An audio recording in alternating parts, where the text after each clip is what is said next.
Cuando Dios te llama, ¿puedes decirle que no?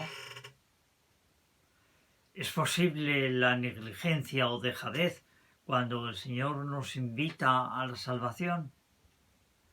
¿Es posible el seguirle con pereza? Cuando Dios te llama, ¿le puedes decir que no? ¿Está bien o no pasar de Él? ¿Hacerse el pasota con Dios? En mi experiencia personal recuerdo un montón de personas que dijeron que no podían obviar la invitación y decidieron responderle sí. Sí, aquí estoy. También conozco a un grupo de personas que se decidieron por el no, no es posible. Y también le dijeron, sí, aquí estoy. Pero con el tiempo le fueron abandonando. Y desde luego conozco también a bastantes que directamente dijeron que sí que podían decirle a Dios y a Jesús que no. De nuevo, algunos se mantuvieron en el no hasta su muerte. Pero también he conocido a algunos que cambiaron de actitud y de pronto dijeron basta ya. Y por fin le abrieron su corazón. El Señor siempre está invitando. A veces grita y a veces es como un silbo suave. A veces es una luz deslumbrante y otras una gota de agua iluminada por un rayo de sol. A veces es como un trueno y a veces es el breve titilar de una hoja mecida por una suave brisa. A veces es un formidable razonador y a veces es pura poesía. Pero su invitación es tozuda. Pero puede llegar un momento, como dijo una religiosa hablando de su propia experiencia.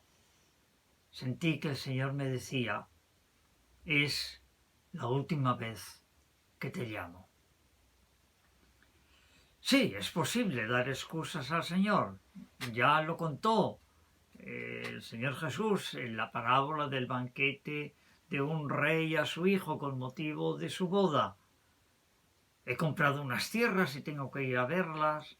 Discúlpame, por favor. Otro dijo, acabo de comprar 5 yuntas de bueyes y tengo que ir a probarlos. Discúlpame, por favor. Otro dijo, no puedo ir porque acabo de casarme. Discúlpame, por favor. Es como si alguien dijera muy educadamente, ¡uy! Mira, no te lo tomes a mal, pero es que ahora me coges en mal momento. Llámame en otro momento. O como algún maleducado diría, mira, estoy harto, no vuelvas a llamarme. Conozco algunos que directamente me han dicho eso. No vuelvas a hablarme de Jesucristo si quieres que sigamos siendo medianamente amigos. En realidad, el tema que nos ocupa es una mala traducción, o si se prefiere, es una correcta traducción literal, pero que necesita explicarse para comprenderse bien. Las lenguas se entienden solo cuando se comprenden las palabras. También cuando se comprenden los matices que con las palabras hacemos. Eso supone comprender los elementos culturales e ideológicos que hay detrás de las palabras.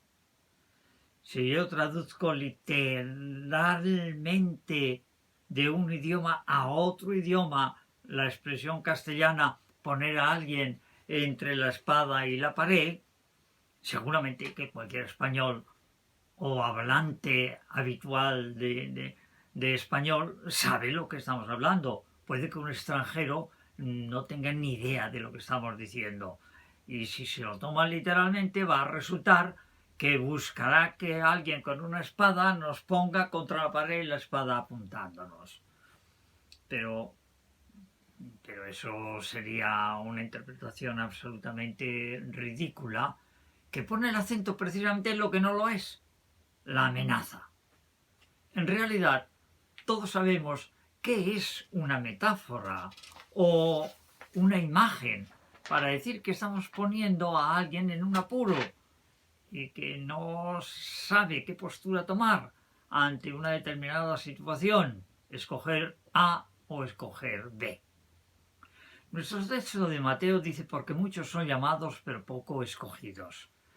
Sorprendentemente este texto es la conclusión de una parábola que orienta en sentido justo contrario, la del banquete nupcial, repletos de invitados de todo tipo, en donde solo uno es expulsado fuera.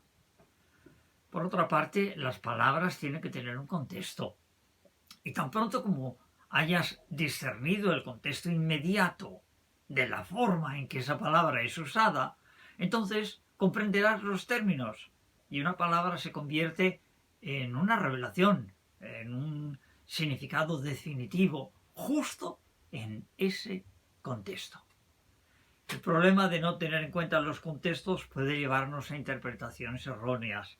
Así que, como enseñó el predicador John Piper, la lección de cómo leer la Biblia es: diferentes autores a veces usan las mismas palabras de diferentes maneras y necesitamos basar nuestra interpretación en el contexto inmediato y no solo en el hecho de que usen la misma palabra. Esto sucede con la palabra escogidos en el Evangelio de Mateo y en la carta del apóstol Pablo a Romanos, que también utiliza la palabra escogidos. Uno escribe seguramente en arameo, el idioma típico de Galilea, allá en el norte de Israel, y el otro escribe en griego, y por lo tanto, aunque la palabra en castellano son lo mismo, llamados, su raíz y su significado es radicalmente diferente. Entonces, volviendo al porque muchos son llamados pero poco escogidos del Evangelio de Mateo, esta frase podría traducirse, teniendo en cuenta lo que acabo de decir, de que Jesús habló en arameo. Bueno, los más puristas a lo mejor dicen que habló en el hebreo que se hablaba en la calle, aunque en la calle evidentemente no se hablaba ya el hebreo. Pero podría traducirse entonces por hay más llamados que escogidos. Y sería una traducción perfectamente correcta. Traducido así, estaría en consonancia con la parábola del banquete nupcial. Todos son llamados, pero es posible que no todos respondan a la llamada. O todos son invitados, pero es posible que no todos quieran ir. Teniendo en cuenta estas posibles traducciones, en realidad, la frase de Jesús, más que una afirmación declarativa, restrictiva, es una advertencia. Dios, que llama a todos, pide una respuesta adecuada a su amor y a su invitación. Lo que indica la posibilidad es que Dios siempre cuenta con nuestra libertad. Pero, ¿por qué son pocos los escogidos? Porque no muchos quieren pagar un precio, el del seguimiento. Jesús dice, lo recordaréis, entrad por la puerta estrecha. La puerta que conduce a la perdición es ancha y el camino es fácil y muchos son los que pasan por ella. En cambio es estrecha la puerta y angosto el camino que llevan a la vida. Y son pocos los que lo encuentran. Mateo 7, a partir del versículo 13. No es fácil renunciar a nuestro egoísmo, nuestras propias ideas, razonamientos, opiniones, pensamientos y sentimientos, a nuestra propia voluntad, a nuestros propios deseos. Tal vez por eso Jesús tuvo que decir, y permitidme que lo leamos en la palabra, Evangelio de Lucas, capítulo 14, versículo 25. Iba mucha gente acompañando a Jesús, que se dirigió a ellos y les dijo, si uno quiere venir conmigo y no está dispuesto a dejar padre, madre, mujer, hijos, hermanos y hermanas, e incluso a perder su propia vida, no podrá ser discípulo mío.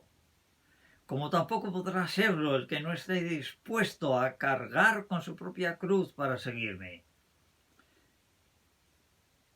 Estas palabras del Señor Jesús, al meditarlas seriamente, se comprende que algunos eligieran entonces, y hoy al leerlas, elijan la opción de decirle, me lo pones muy caro.